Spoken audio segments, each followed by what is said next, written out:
Hello, hello, hello. Good morning, everybody. Okay, so I might be a little bit off on things, but for me, it's morning. It's Sunday morning, and I'm loving it. For the first time, I'm actually enjoying Sunday and just taking it easy and enjoying a cup of coffee.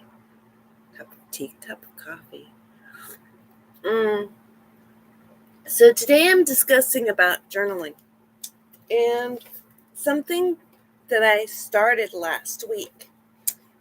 And I just felt the need to continue with it this week, just to go a little bit further in depth. Because journaling, what I've learned is that some people look at it as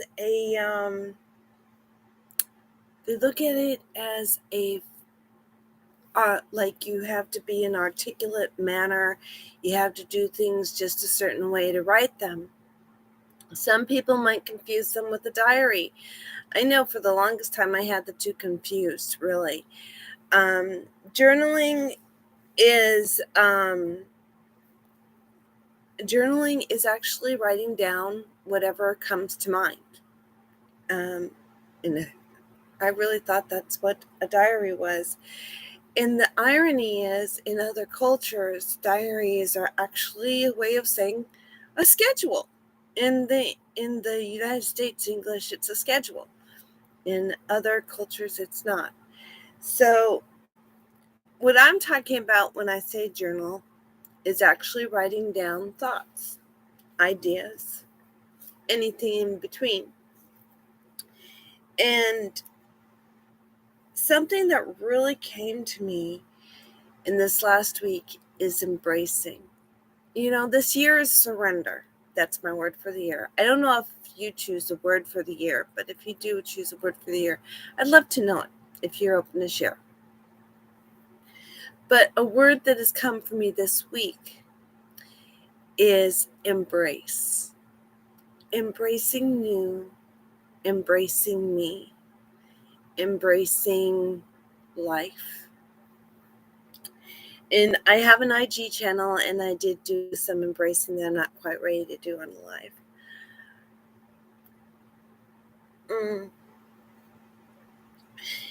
And especially since I know there's nobody there, so it's like no big deal.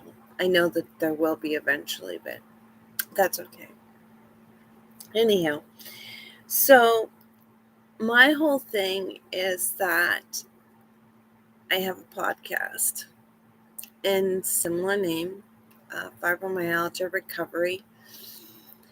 And I may just put a post here for it because I do guest hosting.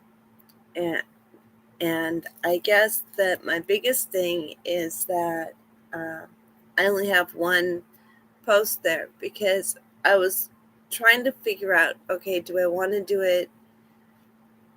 I knew I wanted to do a podcast, okay, but I'm sharing with you what I've journaled, okay, just to kind of give you an idea, because journaling can be done via video, it can be done via audio, it can also be done via writing down.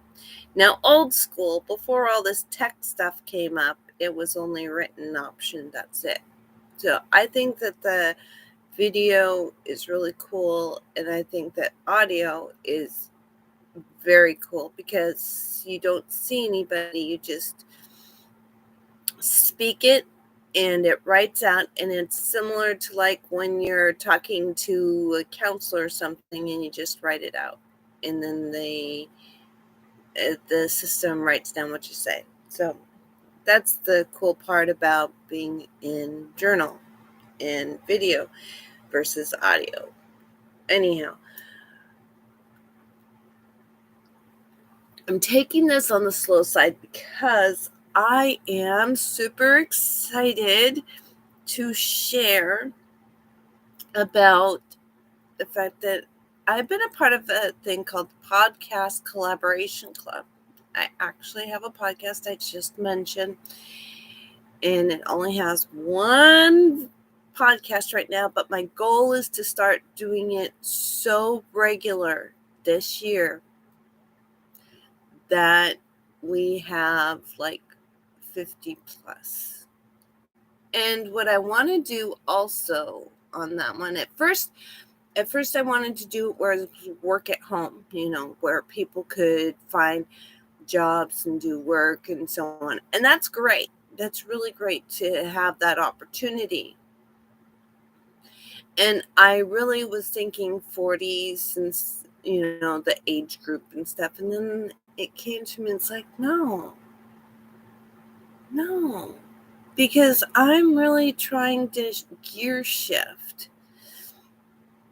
And for me, the gear shift is simply being that I have to embrace a new age, the big 50. It's a whole new decade, a whole new life, a whole new situation. Now let me explain to you something real quick. Like, people might ask, well, so big deal. So you're 50, so what's the difference between that 40, 30, etc.? Okay. Well, you go into generation gaps, first of all. 50 does not necessarily know about all the new tech gadgets. And the 20s and 30s definitely don't understand necessarily a landline or a tape cassette or an 8-track tape cassette. Now, if you're younger, you don't know what I'm talking about. But those that are my age sure do. Record player. And the vinyl records. Now, why do I bring this all up? It's because embracing the older age is so important. And that's what I'm working on. I've worked on this week is embracing getting older. Also, another thing that the 20 and 30-year-old doesn't deal with is the grandchild or the great-grandchild. And the younger generation, they're just barely understanding children. So that's kind of where I am at, is understanding the difference between journal and diary. Because when I was that age, 20 to 30, I would think diary. And I didn't know that diary was considered a schedule. A schedule's a schedule, you keep track of your time.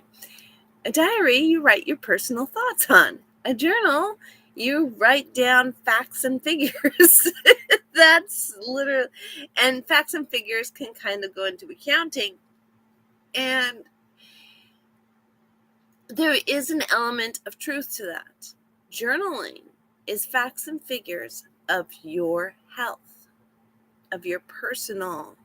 And so I have actually been working on creating a program for it. And embracing 50, the reason why I'm kind of a little bit off my game this morning is because something hit me so strong yesterday that, and I can't say yesterday, it was late last night. That's why I'm off my game this morning, but I will get caught up. And that's where, let's see if yeah, it's right in front. I had it right here. Journal. Keeping a journal by your side. It is recommended medically, professionally, etc. To write down your thoughts, to write down your ideas.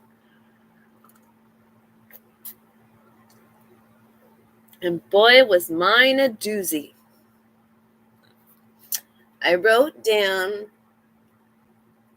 50 different ways for those who are over 50 to enjoy themselves in peace. And as I'm talking about it, I'm realizing there's so much more that I knew I missed some things. But I will tell you something else that is missed, and it just dawned on me, this piece. When you're older, you are gold. When you are younger, you are silver. Now, I have a point to this. Okay? When you're older, you have so much richness, so much input that you can share. But those youngers, the silver, have to realize and have to be open. You can't push this on them. How much value you have to give to them.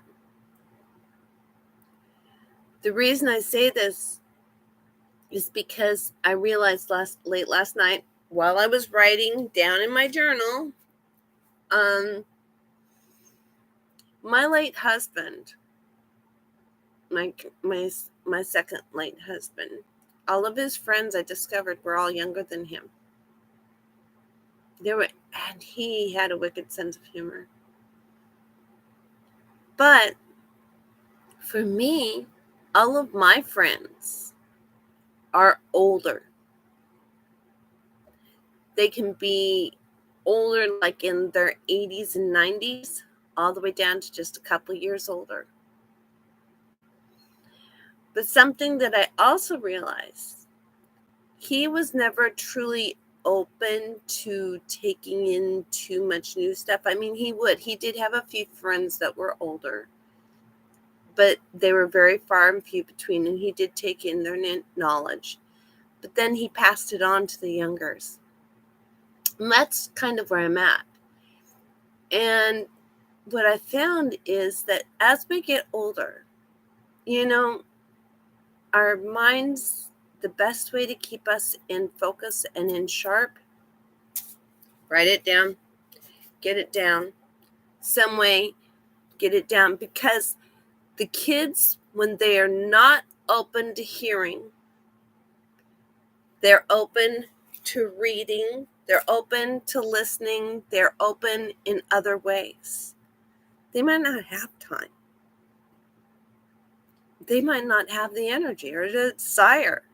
But when they are ready, you need to be able to have it set up where they will be able to take in what you had always wanted to share with them. I've watched some shows that have reinforced this theory, that when they get to a time that they want to reach out, you might not be there. But if you leave it there like a treasure, they will cherish it. They will thank you. And they will love the fact that you journaled and penned all that you did. So the whole point of this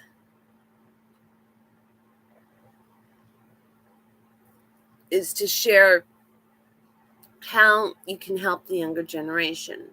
Now, I've got to point to this because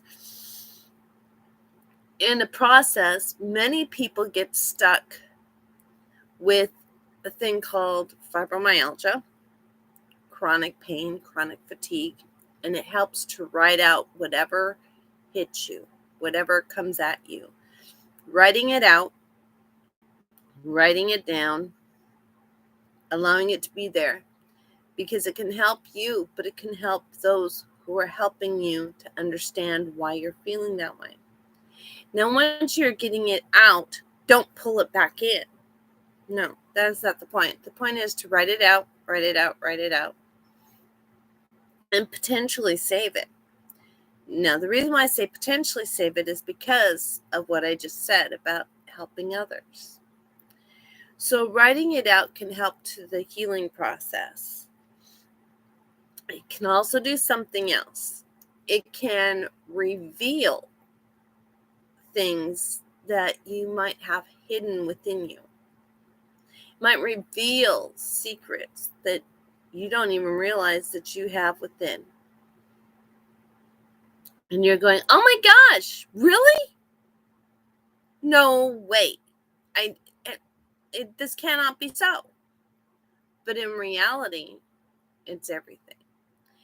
Now, this whole entire process that I've come through about the younger generation not listening, keeping those documents, keeping those journals, that's where that can help the doctors, physicians, counselors, therapists, all of them. But it can also help the younger generation. And I have a point of going here. And this is where I'm going to end. Okay. The reason why journaling can be so important is when you get a detachment. That means a detachment with your children, your grandchildren, with your family, with your anybody. Detachments. They might not be able to understand you right at the very moment, but if you go back and leave this information for them, if you leave it for them as you're writing it out and you leave it there, they can later pick it up and follow your trail, so to speak,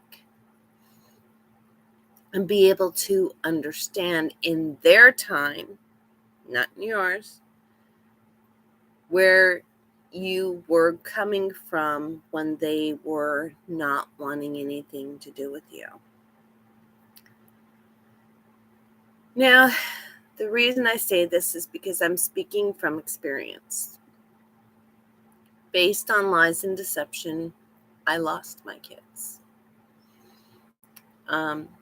And have no connection to my grandkids. Do I know them? No. Do I know I have them? Yes. Do I want a connection with them?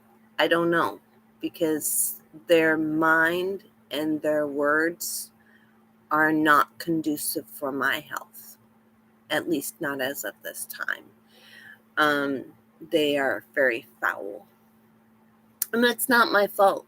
It's not mine at all. And I am refusing to take any part of it because the government got involved based on my ex's lies and took his side of it and have rolled with it ever since. I'm like, no, not me. One, if I lie, I'm not lying straight up. And I will correct myself if I find that I'm wrong and state where it is and how it is. And the other part is that I am liking to be an open book wherever I possibly can, because my being an open book will hopefully help you or help somebody to come out of their shell and to be a stronger person. So with that said, I am the fibromyalgia recovery specialist, and I help women who struggle with pain and fatigue learn to live a low to no pain life. I have several different ways and methods of doing so, and that's what I do. I've helped a few women, but going forward, I want you to find me on Instagram. I'm going crazy over there right now. I'm on Facebook as well. Going ahead and feel free to reach out there or comment here and share with me your thoughts here. So until next time, enjoy. Have a blessed day.